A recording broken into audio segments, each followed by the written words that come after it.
Hello students, video lecture की series में अपना अगला टॉपिक रहेगा क्लास 12th मैथ्स का एक interesting chapter inverse trigonometric function. ये चैप्टर आपके यूनिट फर्स्ट में आता है। टोटल 6 यूनिट है 12th क्लास में। फर्स्ट यूनिट में 2 चैप्टर है, chapter number first, chapter number second. ये चैप्टर नंबर सेकेंड है। दोनों चैप्टर का वेटेज मिला के 8 मार्क्स है। इस चैप्टर की बात करते हैं अपन, inverse trigonometric function. Trigonometric function कहीं पे भी वर्ड आता है, हम इसको सीधा रिलेट करते हैं इन 6 फंक्शन से। किन से? इन 6 फंक्शन से। Sine x, cos x, tan x, cot x, sec x, cosec x. मैंने लिखा inverse trigonometric function. Trigonometric function में भी एक नया वर्ड ऐड हो गया, इनवर्स। जिस तरीके से ट्रिग्नोमेट्रिक फंक्शन में 6 फंक्शन होते हैं, sine, cos, tan, cosec, sec, cot, similarly inverse trigonometric function में भी अपने को 6 फंक्शंस देखने को मिलेंगे। Sine inverse, cos inverse, tan inverse X, cot inverse X, sec inverse X, cosec inverse X. हम बात करेंगे इन्हीं फंक्शंस की। पूरे चैप्टर में हम इन्हीं फंक्शन को डील करेंगे। साइन इनवर्स एक्स को आर्क साइन एक्स भी लिखा जाता है। साइन इनवर्स एक्स को आर्क साइन एक्स भी लिखा जाता है। इसी को वर्ड में इनवर्स ऑफ साइन एक्स भी लिखा जाता है। इसके रूट्स मिलते हैं 18th सेंचुरी के आसपास। ट्रिग्नोमेट्री बहुत अर्लियर थी, ये थोड़ी बाद में आई। इनवर्स ट्रिग्नोमेट्रिक फंक्शंस के रूट्स कहाँ मिलते हैं? 18th सेंचुरी के आसपास। कहाँ मिलते हैं? 18th सेंचुरी के आसपास। 18th सेंचुरी में एक बड़े फेमस मैथमेटिशियन हुए, सर जॉन F.W. हर्शेल। ये एक ब्रिटिश मैथमेटिशियन थे। इन्हीं ने सबसे पहले इनवर्स ट्रिग्नोमेट्रिक फंक्शन के बारे में बताया। ये जो आप आज करंट नोटेशन पढ़ रहे हो, sign inverse x, cos inverse x, ten inverse x, ये भी इन्हीं की देन है, सर जॉन F.W. हर्शेल। अब किसी भी फंक्शन को हम क्या डायरेक्ट इनवर्स फंक्शन बोल सकते हैं? देखते ही जैसे साइन को डायरेक्ट साइन इनवर्स एक्स लिख सकते हैं? नहीं, ऐसा मैथ्स वैलिड नहीं मानती है। इसी को अपन आगे पढ़ते हैं।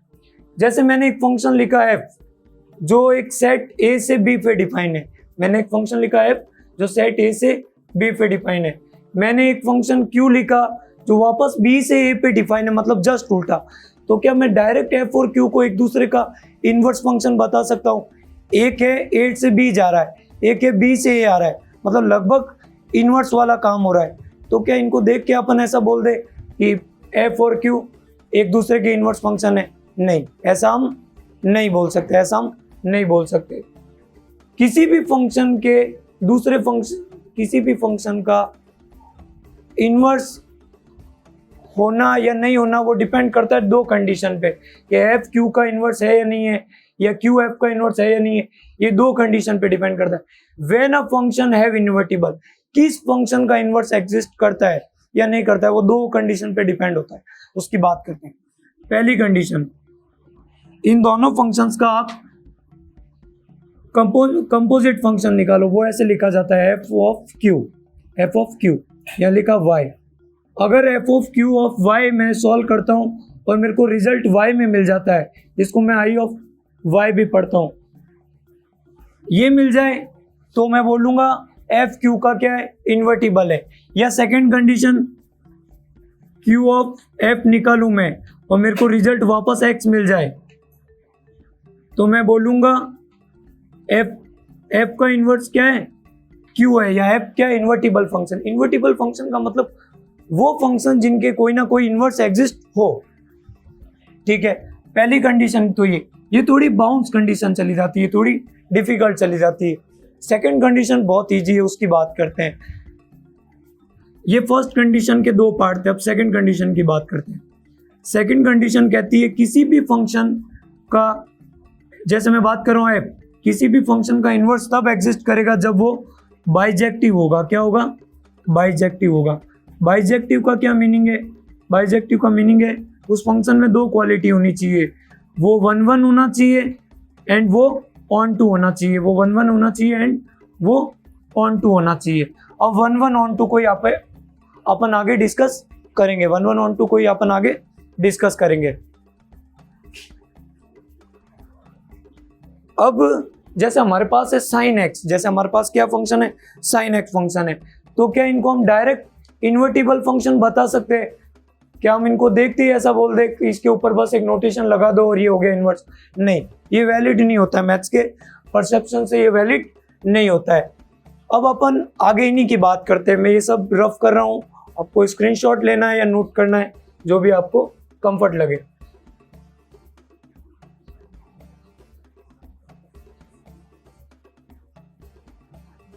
आगे पढ़ते हैं।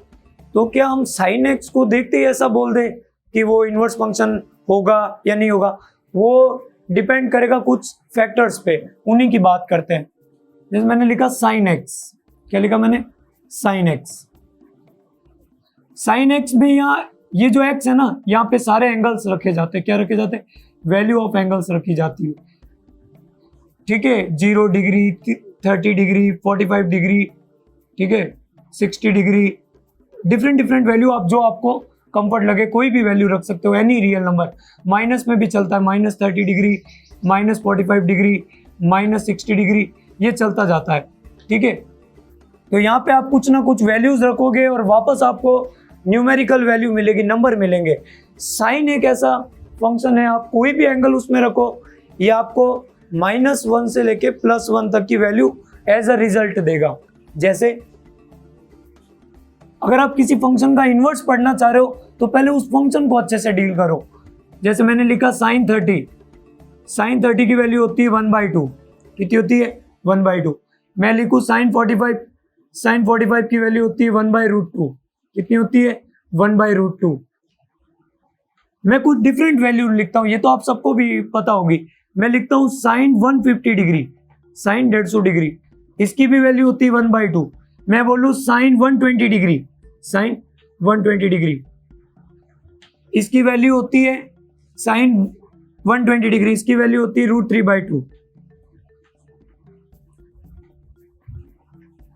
इसकी वैल्यू होती है √3/2। तो ये मतलब मेरे को एक चीज समझ में आई, मैं साइन में कोई भी रियल नंबर लिखूं और उसके ऊपर डिग्री लगा दूं तो वो एक एंगल बन जाएगा। मतलब मैं कोई भी एंगल रख सकता हूं। आप किसी फंक्शन में जो भी वैल्यू पुट कर सकते हो उसको कहते हैं डोमेन। क्या कहते हैं? डोमेन। जो भी वैल्यू आप उसमें पुट कर सकते हो उसको कहते हैं डोमेन। साइन एक्स का डोमेन होगा ऑल रियल नंबर। क्या होगा? All real number. आप जितने रियल नंबर देखते हो सब, बस उनके पीछे डिग्री लगा दो, ऑल रियल नंबर। और हमको रिजल्ट क्या मिलेंगे? फ्रीक्वेंट रिजल्ट क्या मिलेंगे इसके क्रॉसपॉन्डिंग? वो मिलेंगे हमको सारे के सारे नंबर, न्यूमेरिकल वैल्यू, लेकिन वो -1 to 1। इसको कहते हैं रेंज। क्या कहते हैं? रेंज। जो रिजल्ट मिलते हैं उनको कहते हैं रेंज। किसी फंक्शन में कोई वैल्यू पुटअप करते हैं उसको कहते हैं डोमेन, और जो हमको उसके क्रॉसपॉन्डिंग रिजल्ट्स मिलते हैं उसको कहते हैं रेंज, -1 to 1। तो क्या अब मैं डायरेक्ट ऐसे लिख दूं साइन इनवर्स वैलिड है, साइन इनवर्स जो भी साइन इनवर्स एक्स? नहीं। एक साइन इनवर्स का रफ आइडिया क्या है? साइन जस्ट इसका उल्टा काम करेगा। ये ट्रिग्नोमेट्रिक फंक्शंस क्या करते थे?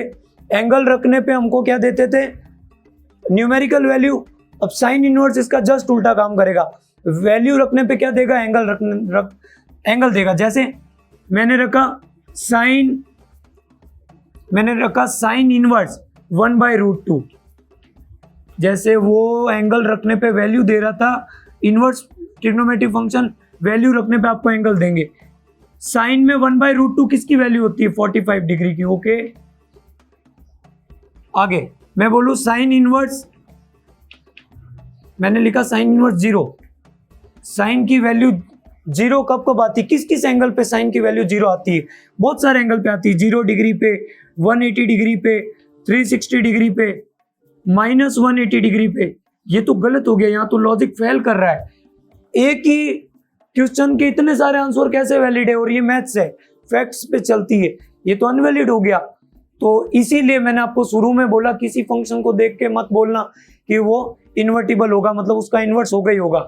तो लेकिन अगर आप यहाँ पे कह रहे हो इस हिसाब से तो साइन इनवर्स वैलिड नहीं है, मतलब यहाँ पे मैथ्स का बेसिक कंसेप्ट फेल हो रहा है। एक ही क्वेश्चन के इतने सारे आंसर, इस हिसाब से तो ट्रिग्नोमेट्रिक फंक्शन का इनवर्स वैलिड ही नहीं होता है। इस हिसाब से तो चैप्टर ही वैलिड नहीं है, ऐसा नहीं होगा। इनको हर्शल ने बनाया, जो मैथमेटिशियन हर्शल था ना, उन्होंने इन फंक्शन को भी इन्वर्टिबल बनाया। और वो बनाया कैसे उसकी बात करते हैं। उसके लिए आपको साइन एक्स का थोड़ा सा ग्राफ देखना पड़ेगा। क्या देखना पड़ेगा? ग्राफ देखना पड़ेगा साइन एक्स का। कैसे? उसके लिए आपको क्या देखना पड़ेगा? ग्राफ देखना पड़ेगा। कैसे? साइन एक्स का अभी अपन ने बोल दिया, साइन एक्स का अभी हमने बोल दिया डोमेन होता है ऑल रियल नंबर, और हमको जो रिजल्ट मिलते हैं वो सारे मिलते हैं -1 to 1। अब हम बात करते हैं इसके ग्राफ की, साइन एक्स के ग्राफ की बात करते हैं। आपको कभी भी ग्राफ बनाना हो, आपको ये सिस्टम जनरेट करना होगा। पहले हॉरिजॉन्टल लाइन बनती है, फिर वर्टिकल बनती है। अपन बना रहे बस, इसलिए कैसे भी बना दी हॉरिजॉन्टल लाइन,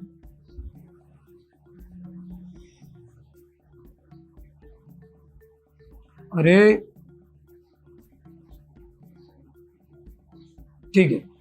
अब अपन साइन एक्स के ग्राफ को समझते हैं।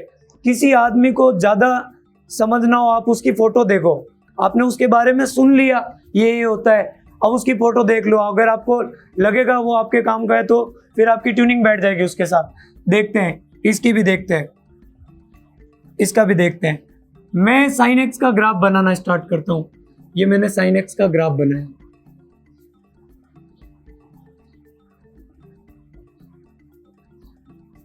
साइन एक्स का ग्राफ उधर भी इंफिनिटी की तरफ जाता है, इधर भी इंफिनिटी की तरफ जाता है। अब मैं कुछ वैल्यूज यहाँ पे पुट कर देता हूँ। क्या? आप जब ग्राफ बनाओ तो 90 डिग्री के गैप ले लो। कितने ले लो? 90 डिग्री के गैप। एक्स एक्सिस पे 180 डिग्री, इधर ले लिया 270 डिग्री, सब में 90 का गैप, इधर ले लिया 360 डिग्री, और इधर वापस -90 डिग्री, इधर यहाँ लेना था -90 डिग्री, यहाँ ले लिया -180 डिग्री, इधर 270 डिग्री माइनस में, और आगे 360। साइन का ये जो वेव बन रही है ना, ये मैक्सिमम ऊपर कितनी जाएगी? +1 तक। ये मैक्सिमम ऊपर कितनी जाएगी? +1 तक। और ये नीचे, इधर नीचे कहाँ तक जाएगी? -1 तक। इसका फिक्स रूट होता है, ना ऊपर जाएगी ना नीचे जाएगी, ना इस रीजन से ऊपर जाएगी, ये टच करता है, ये यहाँ पे इसको टच करते हुए जाएगा, और ना इससे नीचे जाएगी। ठीक है। अब आप इस पिक्चर से भी देख सकते हो कि साइन इनवर्स, साइन एक्स अभी तक नॉर्मली इन्वर्टिबल नहीं है, मतलब उसका इनवर्स एग्जिस्ट नहीं करता है। कैसे? मैं यहाँ पे x की दो अलग अलग वैल्यू ले रहा हूं, ये x1। अगर आपको ऐसे नहीं समझना है तो डायरेक्ट बोल दो। आप इसको ऐसे नहीं करना चाहते हो, ये थोड़ा सा लेंथी पड़ जाएगा अपने लिए, तो अपन इसको और इजीली डील करते हैं। कैसे? इसको और इजीली डील करते हैं। कैसे? देखो, मैं कुछ वैल्यूज बोलता हूं, जैसे 180 डिग्री देखो, 360 डिग्री देखो, 0 डिग्री देखो, माइनस। यहाँ पे x की डिफरेंट वैल्यू पे सब जगह y कितना आ रहा है? 0। कितना आ रहा है? 0। अब कितना आ रहा है y? 0। अगर किसी फंक्शन में आप कुछ इनपुट रखते हो और आपको आउटपुट एक जैसा मिले तो वो फंक्शन होता है नॉट बाइजेक्टिव। क्या होता है? नॉट बाइजेक्टिव, मतलब वो बाइजेक्टिव नहीं होगा, और जो बाइजेक्टिव नहीं होंगे उनके तो इन्वर्स होते ही नहीं है। इसका मतलब ये है कि साइन का भी इन्वर्स एग्जिस्ट नहीं करता है। लेकिन अभी अपन ने जस्ट पहले बात की कि ये तो चैप्टर है, हो गई होगा। कैसे होगा? हर्शल ने क्या किया, उन्होंने इस पूरे रीजन में देखा कि कहीं ना कहीं तो कोई ना कोई पर्टिकुलर इंटरवल ऐसा होगा जिसमें साइन भी एक ऐसा बिहेव करे जिससे सारे उसके आउटपुट डिफरेंट आए, मतलब एक इनपुट पे एक आउटपुट आए। उन्होंने इस पे काफी फोकस किया। फिर उन्होंने एक इंटरवल देखा, यहां से लेके यहां तक का इंटरवल, यहां से लेके यहां तक का इंटरवल, और बोला कि इस पूरे इंटरवल में आप x की कोई भी वैल्यू रखो, इस पूरे यहां तक, सिर्फ इसमें, इस इंटरवल में आप कुछ भी x रखो, आपको एक नया y मिलेगा हमेशा। कुछ भी x रखो, एक नया y मिलेगा। कुछ भी x रखो, आपको एक नया y मिलेगा। कुछ भी x रखो, आपको एक नया y मिलेगा। मतलब सारे इनपुट्स के लिए कोई ना कोई आउटपुट होगा, और वो आउटपुट अलग अलग होंगे। एक इनपुट के दो आउटपुट यहाँ पे आपको नहीं मिलेंगे। तो इसी को किया। तो इस इंटरवल में साइन बाइजेक्टिव है। इस इंटरवल में क्या है? साइन बाइजेक्टिव है। In this interval sine function is invert, sine function is bijective.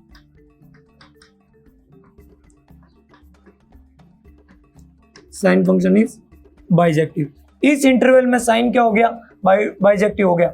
अगर मैं इस इंटरवल को लेके चलता, अगर मैं इस इंटरवल को लेके चलता तो मेरा कभी साइन इन्वर्टिबल नहीं होता, लेकिन पढ़ाने के लिए, आगे की स्टडी के लिए उन्होंने इसको ले लिया, बोला कि इसको लेके चलो, ये इन्वर्टिबल की सारी कंडीशन को फुलफिल कर रहा है ये इंटरवल, ठीक है। ये वाला इंटरवल और भी इंटरवल कर रहे हैं, खाली ये नहीं, ये भी कर रहा है, यहां से लेके यहां तक, ये वाला भी कर रहा है, ठीक है, ये वाला भी कर रहा है, इधर वापस यहां से लेके यहां तक ये वाला भी कर रहा है। ये वाला इंटरवल भी वही बातें फॉलो कर रहा है जो इन्वर्स के लिए चाहिए होती है, लेकिन ये दोनों इंटरवल लाइमलाइट से थोड़े दूर है, सेंटर वाली चीजों को फोकस किया, इसी इंटरवल को लिया।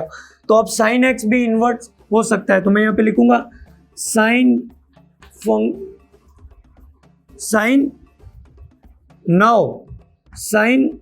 X B invertible. अब ये भी इन्वर्टिबल है, लेकिन ये इन्वर्टिबल एक फिक्स डोमेन में, पूरे आर पे नहीं है। अगर पूरा ले लोगे किसी काम का नहीं, इसके टुकड़ों पे ये काम कर रहा है, इस पे, तो साइन एक्स भी इन्वर्टिबल। कहां से? अब इसका डोमेन क्या हो गया? अब इसका डोमेन हो गया कि आप अब एंगल कुछ लिमिटेड एंगल ही रख सकते हो। अब आप सारे एंगल नहीं रख सकते हो, कुछ लिमिटेड एंगल, मतलब -π/2 से +π/2, और दोनों इंक्लूड है इसलिए बड़ा ब्रैकेट, -π/2 से +π/2 यहां से। और आपको अब रिजल्ट्स क्या क्या मिलेंगे, ये y की जितनी भी वैल्यू होती है ना, ये रिजल्ट्स होते हैं। y की जितनी भी वैल्यू होगी ये क्या होगा? रिजल्ट्स। क्या होगा? रिजल्ट्स। तो हम हमको रिजल्ट क्या क्या मिलेंगे, क्या वो रेंज चेंज हो जाएगी? नहीं, रिजल्ट सब इन्हीं में से मिलते हैं, -1 to 1।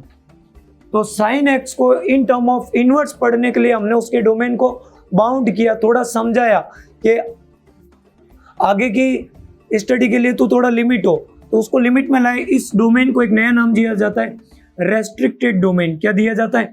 Restricted domain.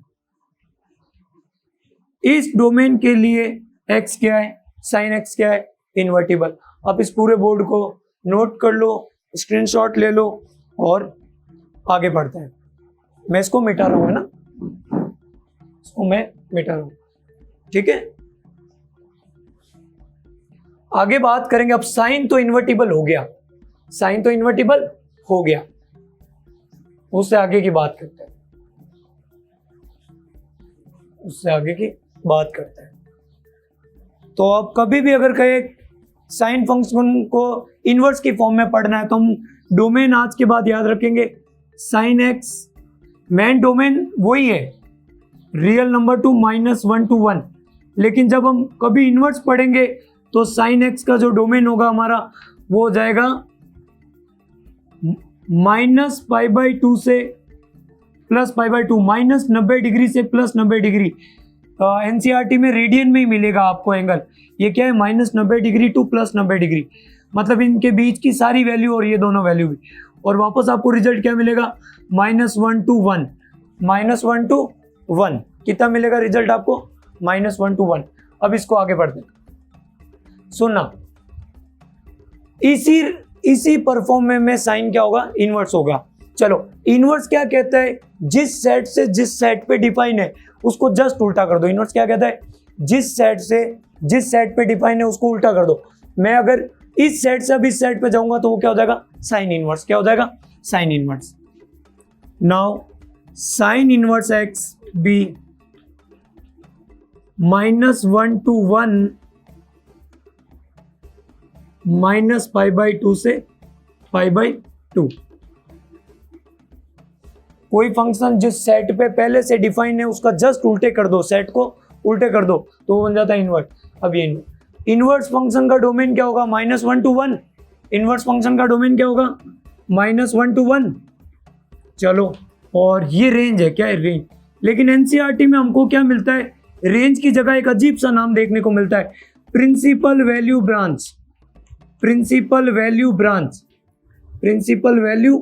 ब्रांच। ऐसा नाम क्यों लिखा है इसने इतना बड़ा, प्रिंसिपल वैल्यू ब्रांच? उसके पीछे रीजन है।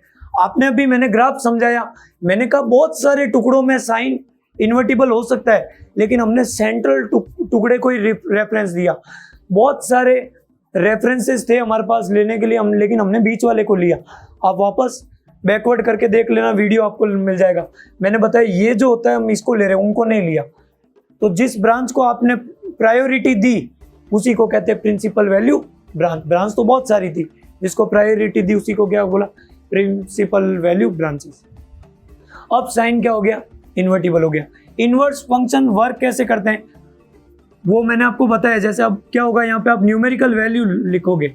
जैसे मैंने लिखा साइन इनवर्स 1, साइन में 1, साइन में 1 बहुत सारी जगह वैल्यू होती है, साइन में 1 बहुत सारी जगह होती है। 90 डिग्री पे भी होता है, और वापस आप 90 डिग्री से चलो 360 में और 90 जोड़ दो, कितना हुआ 360 में 90 जोड़ा तो 40, 360 में 90 जोड़ा तो कितना हुआ 350 डिग्री। 350 डिग्री पे भी साइन कितना देगा 1। लेकिन अब इन दोनों में से रिजल्ट क्या होगा, उसी जो वो हमारे को प्रॉब्लम हो रही थी ना, 2 रिजल्ट आ रहे, कौन सा लिखे, उस रिजल्ट को इसने फिक्स कर दिया।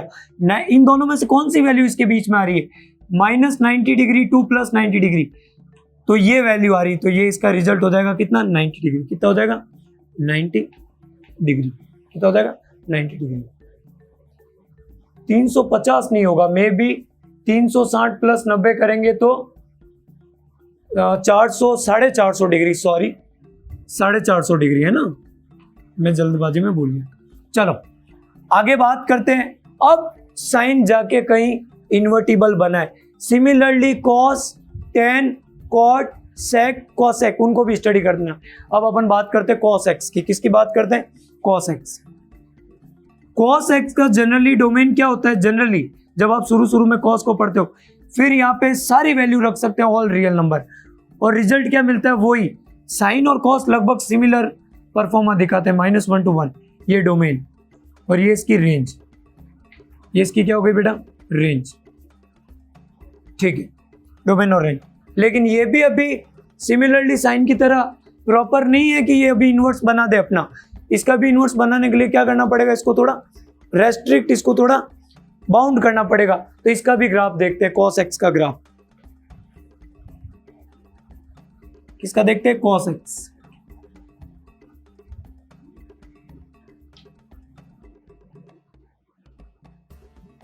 कहां से कहां है, ऑल रियल नंबर टू, मतलब सारे एंगल, रियल नंबर का मतलब नंबर के पीछे कोई डिग्री लगा दो, आधा, पूरा, कुछ भी। रियल नंबर में तो सब टाइप के नंबर आते हैं ना, वो बता रहा हूँ, -1 to 1। अब मैं कॉस का भी क्या बनाता हूँ, ग्राफ बनाता हूँ। कॉस का भी ग्राफ देखना आप, थोड़ा सा चेंज हो जाता है, वो अपवर्ड हल्का सा टर्न कर जाएगा ग्राफ, हल्का सा। लाइन सीधी बननी बहुत जरूरी है। चलो है ना, बन गई। पहले ग्राफ बनाते हैं। कॉस का ग्राफ कुछ ऐसा चलता है, बहुत इजी है ग्राफ बनाने, कोई बड़ी बात नहीं है। आप जब चाहोगे तब सीख जाओगे, लेकिन अभी अपने पास टाइम नहीं है, इसलिए अपन इसको फटाफट कर रहे हैं। इसको थोड़ा सा और कर्विक करते हैं, अजीब लग रहा है एक तरफ से।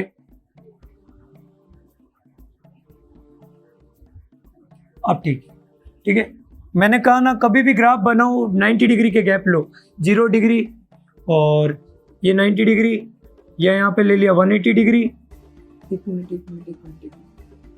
मिनट, 0 या 90 डिग्री,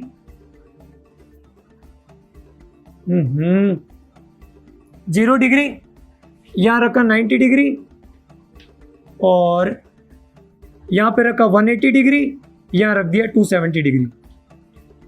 वापस पीछे चलो, ये -90 डिग्री, ये -180 डिग्री, और ये आपका हो जाएगा 270 डिग्री माइनस में। ये कॉस का ग्राफ है, किसका, कॉस। मैंने देखा यहाँ पे भी कुछ वैल्यूज पे रिजल्ट एक जैसा आ रहा है। जैसे 180 रखा मैंने, तो यहाँ पे मेरे को क्या मिला, -1, क्या मिला, -1, यहाँ पे +1, क्या मिला, +1। यहाँ पे भी मेरे को -1 मिला, और -180 पे भी मेरे को क्या मिला, -1। 2 डिफरेंट वैल्यू पे रिजल्ट सेम मिला, मतलब ये भी बाइजेक्टिव नहीं है। 2 डिफरेंट आउटपुट पे एक सेम इनपुट, 2 डिफरेंट इनपुट पे सेम आउटपुट, तो ये भी इन्वर्टिबल नहीं है।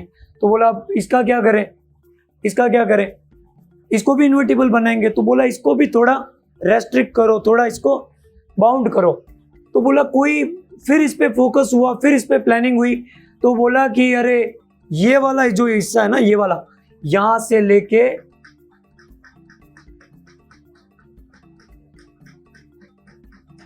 बोला ये जो हिस्सा है ना इसको ले लो, यहां से लेके यहां तक का हिस्सा, क्योंकि यहाँ पे सारी डिफरेंट डिफरेंट एक्स की वैल्यूज पे आप कुछ भी एक्स रखोगे आपको नया वाई मिलेगा, आप कुछ भी एक्स रखोगे आपको नया वाई मिलेगा। आपने एक्स रखा यहाँ पे y1 मिला, आपने x2 रखा आपको y2 मिला, मतलब कोई भी इनपुट पे सेम आउटपुट नहीं मिलेगा, मेरा कहने का मीन ये।